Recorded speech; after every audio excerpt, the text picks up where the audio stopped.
Olá pessoal, sou Flávio Perini, professor do IFES Campus Cariacica, e hoje a gente dá sequência no nosso projeto de aulas online. Vamos procurar reconhecer hoje o nosso sistema nervoso. Aula dividida em duas partes, começamos agora a parte 1. Em outro momento, a gente trabalhou com o sistema endócrino. Eu falei com vocês que o sistema endócrino era um sistema de integração. Um sistema de integração que comunicava as diversas partes do nosso organismo por meio de substâncias químicas determinadas hormônios. Bom, hoje a gente vai ver o outro sistema de integração, o chamado sistema nervoso. O sistema nervoso que promove comunicação das diversas partes do nosso organismo, bem como comunicar o nosso organismo com o ambiente, nos ajustar ao ambiente. Só que ao invés de usar substâncias químicas denominadas hormônios, utiliza o quê? Utiliza impulsos elétricos, mais precisamente impulsos nervosos produzidos pelos neurônios. Tá? Então, vamos hoje de sistema nervoso. Quem é o sistema nervoso? Como que nós podemos definir o sistema nervoso? Como eu falei, o sistema nervoso é um sistema de integração. Quer dizer, então, que ele faz o quê? Ele integra as diversas partes do organismo, bem como integra o organismo com o meio. Então, esse sistema de integração, ele ajusta o nosso organismo ao meio ambiente. Tá? Você percebe estímulos dos mais variados por causa do sistema nervoso. Você visualizou uma situação em que você precisa ter uma resposta imediata. Quem elabora isso é o sistema nervoso. Você vai ter a percepção do estímulo, visualizou uma situação de perigo, por exemplo. Essa situação ela vai ser recebida pelo órgão responsável por captar essa situação de estímulo, aqui a gente está representando pela visão. Por meio de nervos específicos, o estímulo vai ser levado até uma região de integração de informações, aonde aquilo que foi visualizado vai ser interpretado e uma resposta vai ser direcionada para um determinado órgão. Uma resposta motora, por exemplo, que vai determinar a contração muscular. Mete o pé porque é uma situação de perigo. Então, o que a gente fez? A gente ajustou o nosso organismo a uma condição ambiental. E para isso nós usamos um órgão de captação de estímulo, um condutor desse estímulo até uma região integradora e interpretadora e um órgão efetuador da resposta. Quem conduz a informação, quem integra, interpreta e direciona uma resposta é o sistema nervoso central e o sistema nervoso periférico. Enfim, é o sistema nervoso. Tá? Então, finalidade: perceber e identificar as condições ambientais externas, bem como perceber e identificar as condições que estão acontecendo dentro do nosso organismo, reinantes dentro do próprio corpo, elaborar uma resposta que adapte o nosso organismo a essas condições e promover uma execução dessa resposta. Por isso que eu falei, é um sistema de integração. Tudo bem? Bom, esse sistema de integração ele é dividido basicamente em duas partes: sistema nervoso central e sistema nervoso periférico. O sistema nervoso central se divide em encéfalo e medula. Medula espinhal ou medula espinal. Aqui, ó, encéfalo, tudo aquilo que está alojado na caixa craniana, e a medula está alojada na coluna vertebral. O sistema nervoso periférico se divide em nervos e gânglios nervosos. Gânglios nervosos são acúmulos de corpos neuronais dos neurônios, né, que representam a célula primordial do sistema nervoso. E os prolongamentos desses neurônios representam a formação dos nervos. Então, gânglios e nervos. Aí os nervos eles se dividem em sensoriais e motores, que por sua vez se dividem em voluntários e autônomos. Os nervos que compõem um sistema nervoso autônomo, ele se divide em simpático e parasimpático. Vamos procurar fazer aqui a identificação de cada uma dessas partes, bem como a função de cada uma dessas partes. De uma forma bem geral, sistema nervoso central e sistema nervoso periférico, o que a gente pode dizer que eles fazem?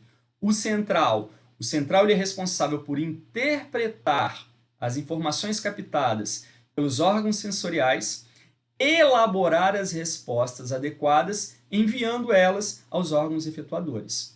Só que quem leva a informação até o sistema nervoso central e quem leva a informação até o órgão efetuador é o sistema nervoso periférico. Então, o periférico ele tem por finalidade conduzir as informações entre os órgãos receptores de estímulos, o sistema nervoso central e os órgãos efetuadores. Então, a gente define de uma forma bem simples, pessoal. Centro de interpretação e elaboração de respostas. Sistema nervoso central, encéfalo e medula. Rede de comunicação com o sistema nervoso central. Sistema nervoso periférico, gânglios e nervos. Tudo bem? Vamos começar com o sistema nervoso central, identificando quais são os componentes do sistema nervoso central e as partes desses componentes, bem como a importância. Primeiro, encéfalo.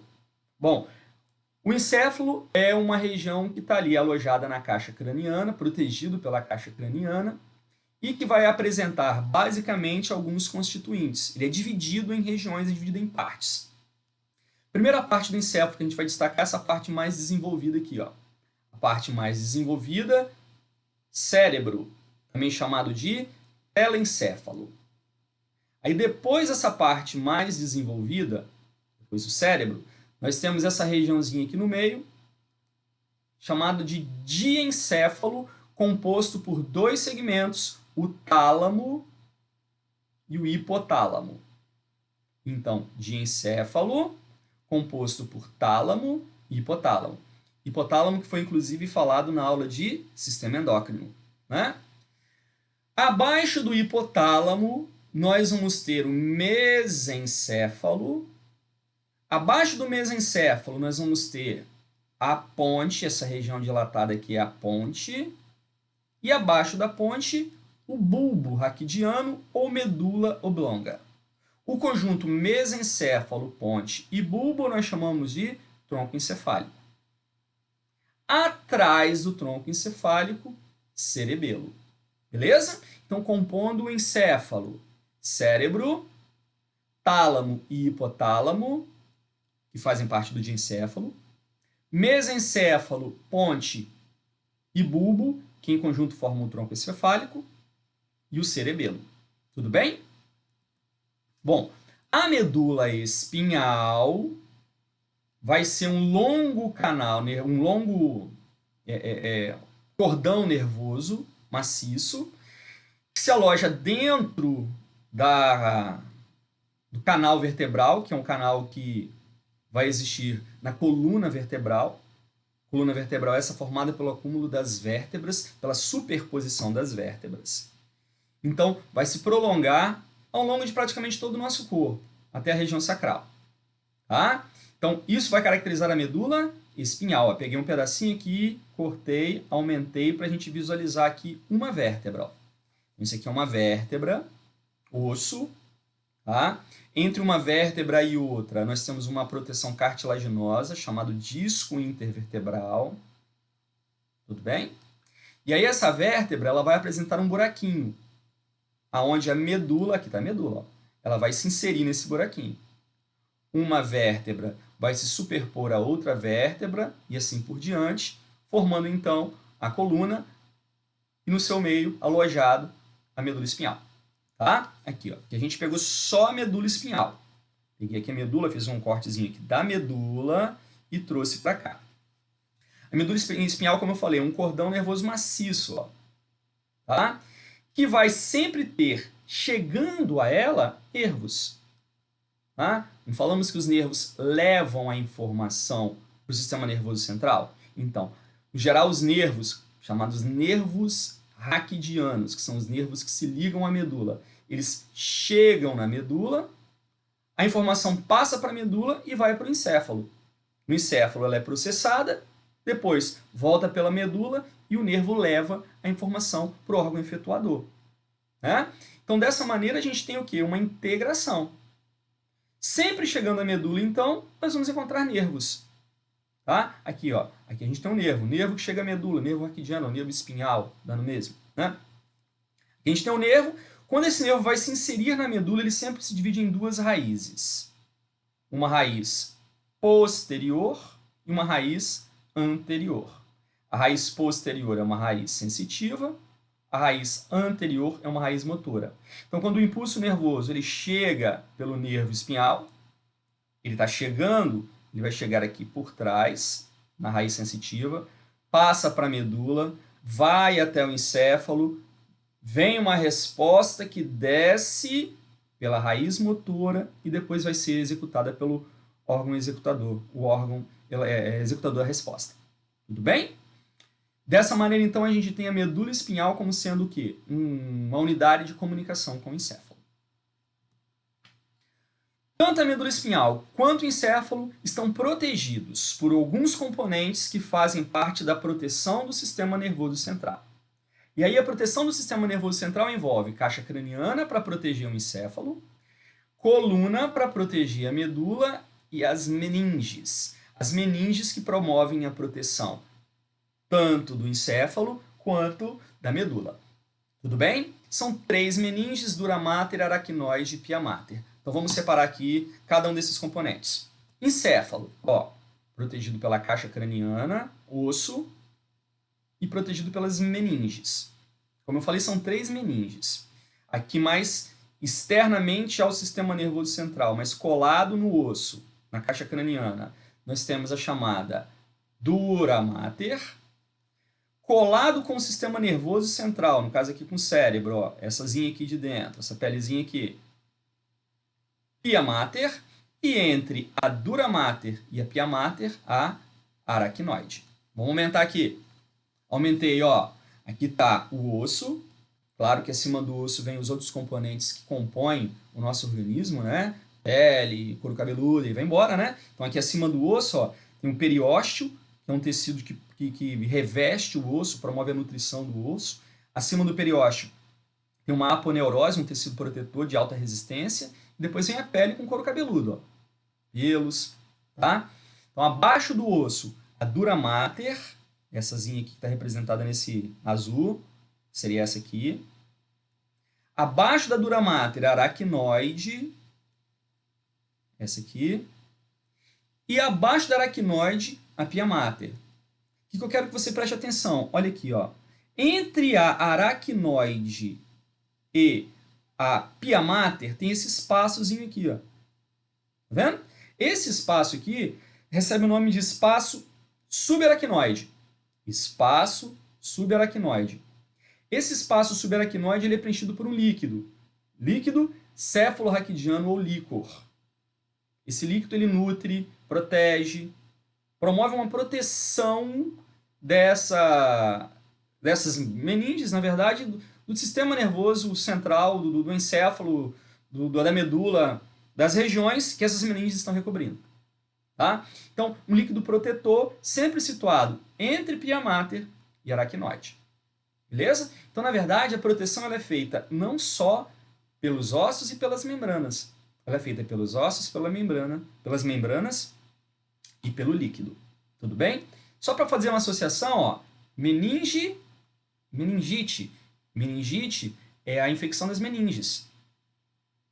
O líquido cefalorraquidiano é o líquido que é coletado quando vai se fazer um exame para saber se a sua meningite é viral, se a sua meningite é bacteriana. Se for constatado que você está com meningite, você tem que saber qual é a meningite, viral, bacteriana, para promover um tratamento. Se for viral, o tratamento é um, se for bacteriano, é outro. Como que eu vou saber isso? Eu preciso ter um contato com o micro-organismo. E aí, como que eu tenho esse contato com o micro-organismo? Em geral, analisando esse líquido aqui. Tá? Como a meninge está inflamada, o agente que causa esse processo inflamatório ele vai estar presente nesse líquido cefalorraquidiano e, consequentemente, consegue-se fazer uma análise de qual tipo de meningite você tem. Se coleta esse líquido não aqui no encéfalo, né? Se coleta esse líquido aqui na coluna. Tudo bem? Porque aqui na coluna você também tem esse líquido. A medula espinhal também vai ser protegida pelas meninges. Só que agora vai ser protegida também pela coluna. Tá? Então, mais uma vez, aqui está a coluna, está dividida em regiões, né? Cervical, torácica, lombar e a região sacral. Certo? Terminando lá no cóccix, ossinho da alegria, né? Peguei aqui, uma vértebrazinha só. Essa aqui é uma vértebra, Aquele canalzinho que eu falei, O canal vertebral, onde a medula espinhal vai se alojar. Tá? Quando uma vértebra se colocar sobre a outra vértebra, esse canal vertebral ele fica alinhado e forma o quê? O canal que aloja a medula espinhal. Tá? E aí a medula vai estar colocada aqui. E o resto toda estrutura de proteção, de sustentação, que dá a sustentação característica da coluna vertebral.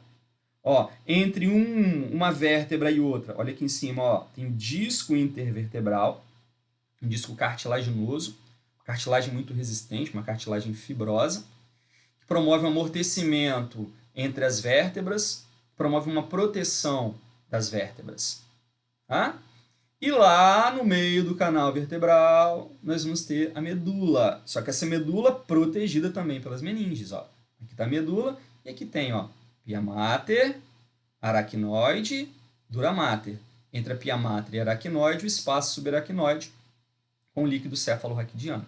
Então, quando a gente coletar o líquido cefalorraquidiano para saber se está com meningite, qual é a meningite, é desse espaçozinho aqui. Ó. Tem que ter muito cuidado para se fazer essa coleta. Tudo monitorado.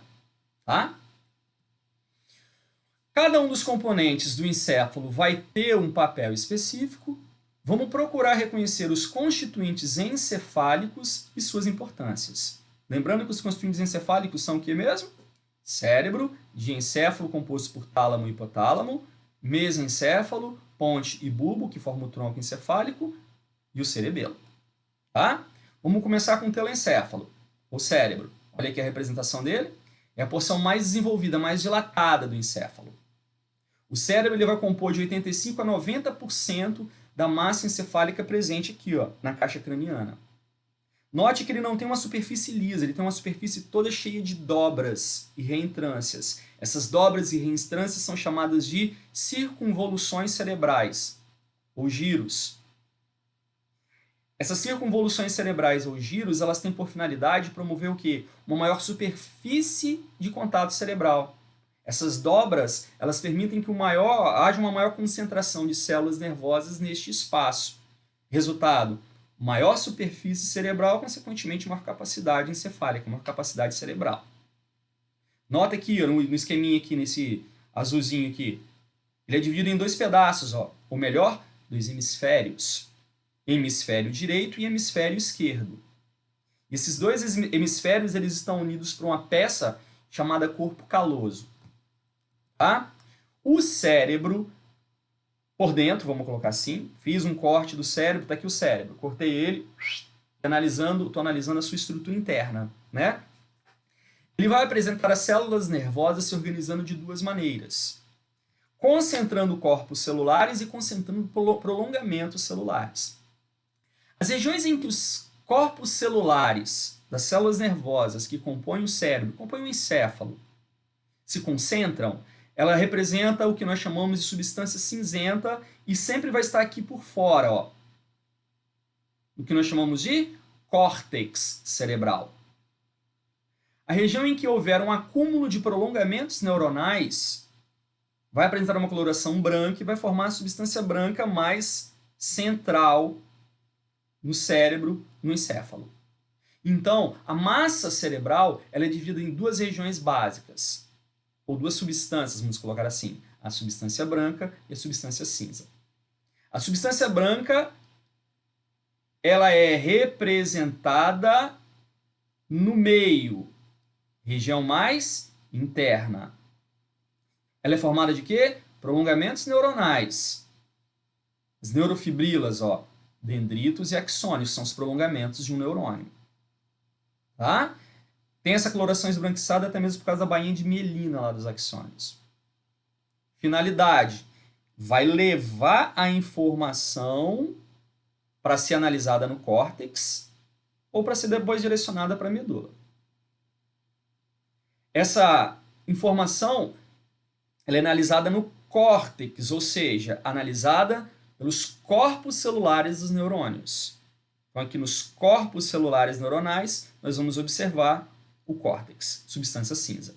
Tudo bem? Então, substância cinza, acúmulo de corpos celulares, córtex. Substância branca, acúmulo de prolongamentos neuronais, no meio do cérebro do encéfalo, tá? O cérebro ele vai apresentar algumas regiões específicas que nós separamos como sendo lobos cerebrais. E o bacana é que esses lobos eles tiveram posteriormente um mapeamento de algumas funções executadas. Então a gente coloca assim, ó, aqui na vista lateral, ó, essa região aqui da frente é o lobo anterior. A região de trás aqui, ó, é o lobo posterior. Essa região mais no meio aqui em azul, lobo temporal. E essa região final aqui, ó, nesse amarelado, lobo occipital. Então nós temos 4 lobos, tá? Lobo anterior, lobo parietal, falei posterior, né? Desculpa, na região posterior, o lobo parietal, atrás do lobo parietal, o lobo occipital, e aqui no meio, o lobo temporal. Tá? Vendo por cima, ó, o lobo anterior nos 2 hemisférios. Note que os 2 hemisférios possuem esses lobos. Ó, o meio é o lobo parietal. Lá no final, o lobo occipital. E aqui nessas regiões laterais, ó, o lobo temporal. Do outro lado, também vai ter o lobo temporal. Cada região de cada lobo tem um conjunto de funções que estão associadas ao cérebro. Foi mapeado no cérebro, então, alguns papéis biológicos. Então, quais são os papéis desempenhados pelo cérebro? Então, vamos lá. Olha aqui nessa região anterior, ó. Aqui na região anterior nós temos região responsável por autocontrole, inibição, emoções, intelecto superior. Essa regiãozinha aqui mais no meio, ó, produção motora e da fala. Logo acima, movimento voluntário de olhos. Aqui, ó, nesse laranjinha, movimento voluntário, desenvolvimento de habilidades motoras. Posteriormente, sensação. Ó, nesse amarelo aqui, compreensão de linguagem. Atrás, lá no occipital, visão. Essa região toda aqui, ó, memória e audição.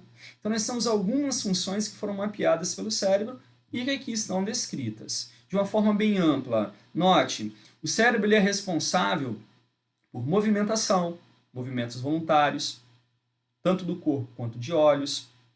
Ele é responsável pelas habilidades motoras, sensações, linguagem, visão, memória. Desenvolve aqui a audição, emoções, inibição, autocontrole, intelecto superior, produção motor e fala. Então você não viu aqui uma função vital básica, por exemplo, controlar batimento cardíaco, não, controlar a respiração, não. Ele não tem essa função básica. Ele tem mais uma função de trazer para a gente algumas funções mais humanas, vamos colocar assim, tá? Mais uma vez aqui, ó, mais uma vez separando os 2 hemisférios, hemisfério direito e hemisfério esquerdo, eles possuem algumas cognições distintas, tá? E mais algumas das funções associadas a eles. O hemisfério esquerdo é o hemisfério mais associado a raciocínio, linguagem falada, linguagem escrita, habilidade científica, habilidade numérica, controle da mão direita, hemisfério esquerdo. O hemisfério direito, intuição, imaginação, sentido artístico, sentido musical, percepção tridimensional, controle da mão esquerda. O controle motor, lado direito e lado esquerdo, é feito de forma cruzada. O lado direito, controla a mão esquerda, o lado esquerdo controla o lado direito. Tudo bem? O cérebro humano é o centro da inteligência e da aprendizagem. O raciocínio, inteligência, aprendizagem é obra do cérebro. Apesar de corresponder a apenas 2% da massa corporal, ele demanda 17% do sangue bombeado pelo coração e 20% do oxigênio inalado.